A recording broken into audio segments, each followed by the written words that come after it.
Hello there everyone, this is I Am Mark III and welcome back to the great Stompy Robot Simulator that is Mechwarrior Online. Yes, continuing on from the theme of yesterday where we had our little Irby trying so valiantly with those Streak SRMs, we are continuing to poke that weapon system and see if it actually makes any kind of sense to me because, you know, I'm a dumbass and I don't get it. At least that's the way I feel about it. It's freaking Streak SRMs. But yes, anyway, for today's walk we have the good old, tried and true, the faithful weapon testing platform, the Centurion. Or if you want to be specific, this is the CN9-A, and it is the NCIX variant, so it's one of those limited edition custom ones, but it's basically a 9A underneath all that paint. So yes, and as you can see there's a lot of missiles and things on it. Now, I call this thing a tried and true, a faithful testing mech because it's I have a bit of a weird relationship with the Centurion, to be quite honest. But I'll go into that as my general rambling, babbling in the first match. For now, let us actually go in there and see what I've put on this thing. So, yes, Mech Lab. Right, this Centurion runs an endo-steel chassis, but is otherwise standard in its structural design. So it's got standard armor and standard heatsinks. It is powered by an XL220 engine, giving a top speed of 71.3, which is low to average for most medium mechs. So yeah, it's a little bit on the sluggish side for its weight class, but it is a heavy medium, so it's somewhere in the general area where you normally see a medium mech running around at. So it can get around okay. Then it is all supported by 5 additional heatsinks to try and help keep the mech a bit cooler. So unlike the Urban Mech yesterday, this one's got much better cooling options on it. So it should run quite a lot better. The Urban Mech was not really handling the SRM6s too well in terms of heat output. But also running on this heat output is the weapon systems as well. So, again, 2 weapon systems. We have an NG weapon system and a missile weapon system, both of which are enlarged compared to yesterday's loadouts. So instead of 3 ER smalls, we've got 2 ER medium lasers, giving us some medium range combat potential, as well as the ability to dead stick and become a zombie. Well, unless we had the XL engine, because, you know, as a stick mech is once lost both torsos, but we've got an XL, so we can't do that. But, you know, we've got the center torso with these laser mounts, which is always a nice little addition. And the missile-based weaponry is a triad of Streak SRM6s, fed by 4.5 tons of ammunition. So a little bit shorter on the ammo per launcher compared to yesterday's, but still a really solid amount of ammunition. Besides which, yesterday we didn't really shoot through our ammo reserves at all, mostly because of the lock-on thing. SRMs, yeah. SRMs, because you have to lock on, you don't fire them as often. Which is... I've read, and I thought I understood, but practice is perfect and all that jazz. But last but not least, we also have 2 supporting systems installed as well. We've got a regular AMS with 1 ton of ammunition, and we also carry a Beagle active probe to allow us to lock on to our targets faster, and so bring our SRM payload into the battle that much more quickly. That's something that the Urban Mech yesterday suffered from. It just didn't have anything boosting its lock-on times. In this we've at least got a Beagle active probe, but we haven't got the space really to mount an additional sensor suite. So, you know. Besides which, to get this stuff... actually, the targeting time's pretty decent for... Forgive me, I am thinking thoughts. Don't really need the AMS, really. It's sometimes useful, but let's sacrifice the AMS and 1/2 ton of ammo. And that will let us bring in a Mark II targeting computer, which offers an additional 24.2%... Sorry, 27.5%. I was looking at the wrong stat there. 27.5% targeting time boost. And that's on top of the 25% that the Beagle Active Probe is also giving us. By the way, they are not additive. I think they're multiplicative in how they are applied. So that should get us to somewhere around half the lock-on time required before we can unload our SRMs. Because the SRMs are more... the heavier weapon payload in this case. In fact, it was yesterday as well, but yeah. There we go. That's a quick change. I do apologise. We could also, I guess, up this to light ferro, but that gives us half a ton and nowhere to spend it because the armour is already maxed out, and no slots to spend it on either, so there's not much point, really. If we do that, we could put 2 points of armour into one of our arms, and that's about it. We could maybe mount a bigger engine. Hang on. Ugh. I don't think I have one, but let's check. We're on a 220. If we also sacrifice another half ton somewhere else, then we could go for a 225. We could actually drop a heatsink and then put a 225, but I don't have any 225s in stock, so nope, not going to do that. Still, little thoughts there on the mech lab. I do apologise. Normally I have these things like rigged up before we go, but every so often I just wind up making little changes. So, yeah. What can I say? It's Mechwarrior Online. That is a big part of the game, after all, how you set your mechs up. But enough babbling about this. Let us actually begin. Roll on match number 1. Reactor online. Sensors online. Weapons online. All systems nominal. Fleet command coming in. Capture the target area and engage any hostiles. Oh, we've got a fellow Centurion. Cool. But yes, welcome to the Canyon Network. The game mode is... I'm going to say domination. Though we've also got a disconnect. A king crab is disconnected. Well, this is going to be an uphill fight then. And no mistake.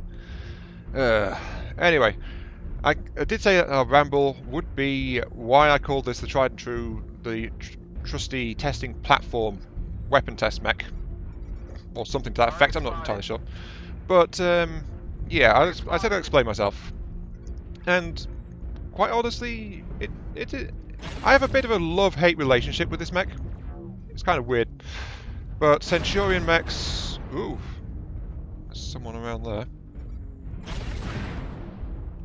We're using regular SRMs as well, I'm pretty sure.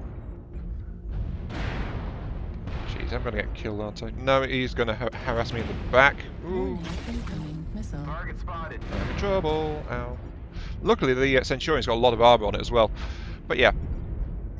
I call it the weapon testing mech because this mech is responsible for me getting into some of the weapon system which I was not really responding well to before. So, yeah. You know that I love autocannons, right? I learned that from a Centurion. You know that I tolerate and I've gained some respect for Gauss rifles, even though I never really use them. I learned that from a Centurion. It's just a very flexible platform for ballistic and missile weapons just poking around at them generally. Oh, my harasser has wandered off. Acquired. Not sure where they've gone. But yeah, I learned a bit about those weapon systems because the Centurion is tough enough to forgive mistakes, and it's heavy enough that it can mount additional equipment to let you really poke around with a given weapon system. But it's not so heavy that you're sacrificing the team's ability to field something really, really powerful just for the sake of your testing. So, you know, it's got its definite moments to it. New Target spotted. And we're getting overrun over here. Centurion may be tough, but it's not that tough. Oof, I'll follow this dragon. I think we might be losing the centre at this rate, but it's too early to tell. Oh wait, the enemy's got 3 kills. Never mind, we're outmassed. New target acquired. Actually, I think that guy has SRMs too. And the Marauder just walks happily in front of me. New target acquired.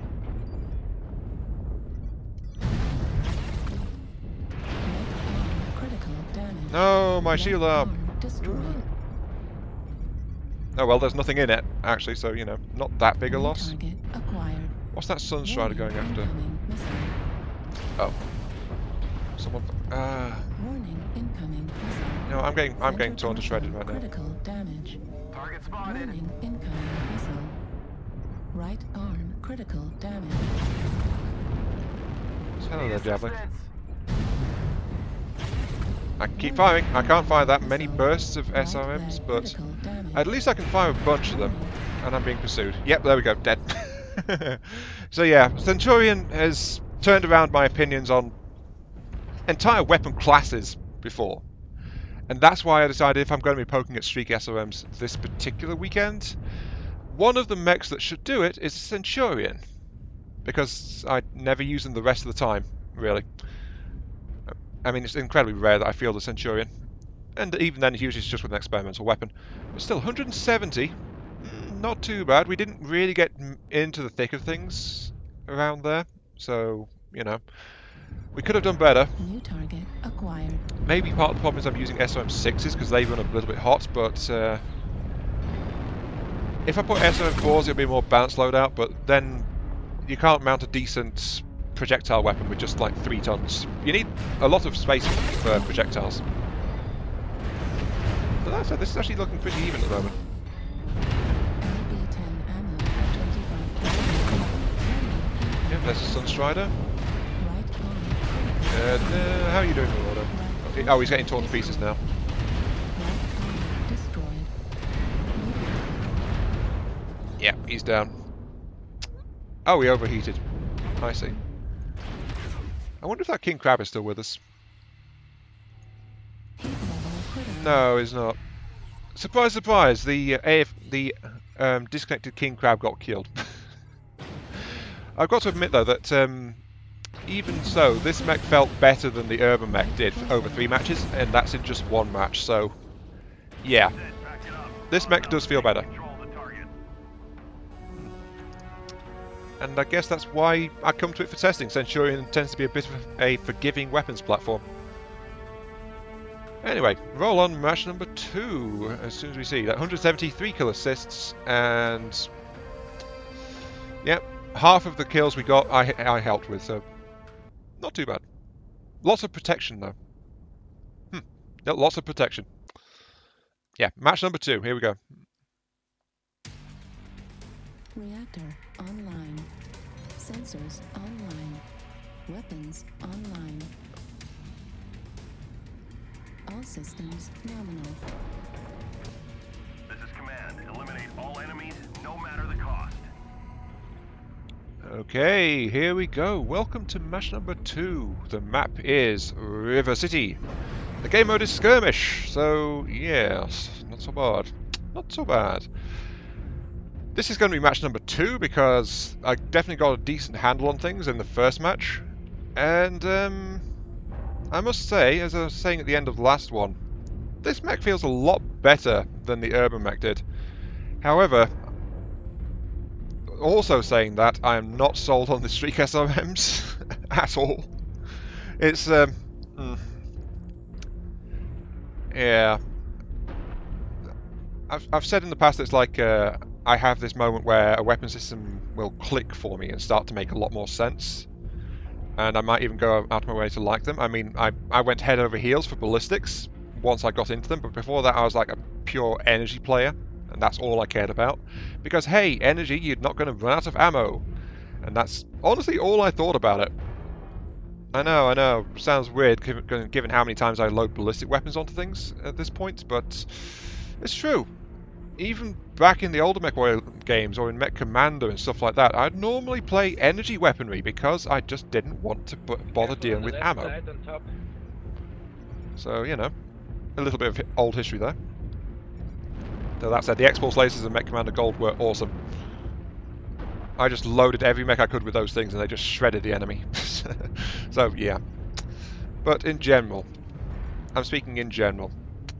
So, what do I think of this mech? The Centurion offers a decently durable platform for this kind of thing. It's good for the testing, as I said in the previous match as well.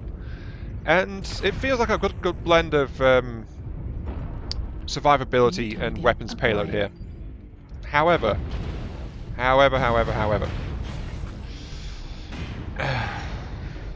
it comes right back down to the problem I had yesterday. The Streak SRMs. I'm waiting for the lock time. pointing. Drop airstrike in between, if you can, in the zone between the houses on top. How did I get hit in the back? Oh, that roughneck must have hit me by mistake. Ow. Okay, that was rather fast. Yeah, I was trying to back up and get clear there. So, I've already said this is the second match. I've already reached my conclusions. That was like... I was out in front, which Centurion is not actually that good at. It's tough, but not that tough. So, being out in front of everyone, especially against mechs much heavier than you, not the best of ideas. Must admit to that. So, let's go back to the mech lab while I finish my conclusion, shall we? I do apologise. Sometimes I just get killed really quickly. And that was a symptom of me using an XL engine on this thing to get a bit of extra speed out of it. Maybe downgrade the SRMs to SRM4s and then put in a standard engine. that would actually be a good way to go about fixing that particular little issue. We wouldn't lose too much speed, we would lose some damage potential, but yeah. Anyway, Streak SRMs. They haven't clicked. I'm sorry to say. I'm sod to say. Yes, I'm sod to say this. No, I'm sorry to say it. Streak SRMs have just not clicked for me. I mean, I respect their homing abilities. I mean, that's what really piqued my interest. Like, I think about a month ago at this point. Just the sheer homing capabilities of it. But the way you've got to point at the enemy. I mean, admittedly, I do that a lot anyway. But the fact you have to even use the system, you can't just look, fire, and then dodge if you're required to, which I'm getting better and better at. But the fact you have to remain locked on with these things is a serious detriment, really. Even with the faster lock times of this mech having better locking equipment, it was still a very noticeable hassle. I mean, I don't play weapons with a charge cycle for just this reason. I don't like it when you have to charge up a weapon before you can use it. It gets in the way, in my eyes, because it's like, well, this is also part of the problem why I don't tend to use Gauss rifles much either, because they are, again, you have to charge it up and then let it go. In this one, you don't charge it up, you just got to point at the enemy long enough and then let it go. So it's like, it's a natural kind of weapon system which I'm not geared towards, because I prefer, if you like, ooh, I want to fire a weapon, I get it lined up and then I can fire it as soon as I like. They take this little bit of control away from you, and that kind of gets in my way, personally, as a player. I don't know. I mean, honestly, I think I'd be happy with this thing if I took out the streaks and put in regular SRM6s instead. The cooldown I'm not too worried about. It's the sheer lock-on time. Even with all those boosts on it, getting it lower and lower. I'm sorry, ladies and gents, it's just not clicking for me, Streak SRMs. The Centurion helped me come to terms with ballistics and Gauss rifles to a lesser extent. But in this case, it's not sold me on Streak SRMs. Even though I bought this battery of Streak SRMs just for this particular video. It's like, yeah. I'd have rather bought some MRM10s or something, quite honestly. I just don't like the Streak SRMs. I really think I don't like them. Still. At least I've shown you a loadout, I've shown you some gameplay, I've shown you my thoughts and feelings about these. And it's time to bury them on the top shelf somewhere in some forgotten warehouse and forget about them until next time they pique my interest, I suppose. Unless someone asks for them sooner. In which case I'd probably dust them off quite a bit sooner than I would if left to my own devices, but, you know, that's just me. This has been Iron Mark 3. Thank you all very much for watching. I hope you guys have enjoyed the show and you don't mind my random rambling and my thoughts and opinions on these. And I'll catch you all some other time. Oh yes. See you all later.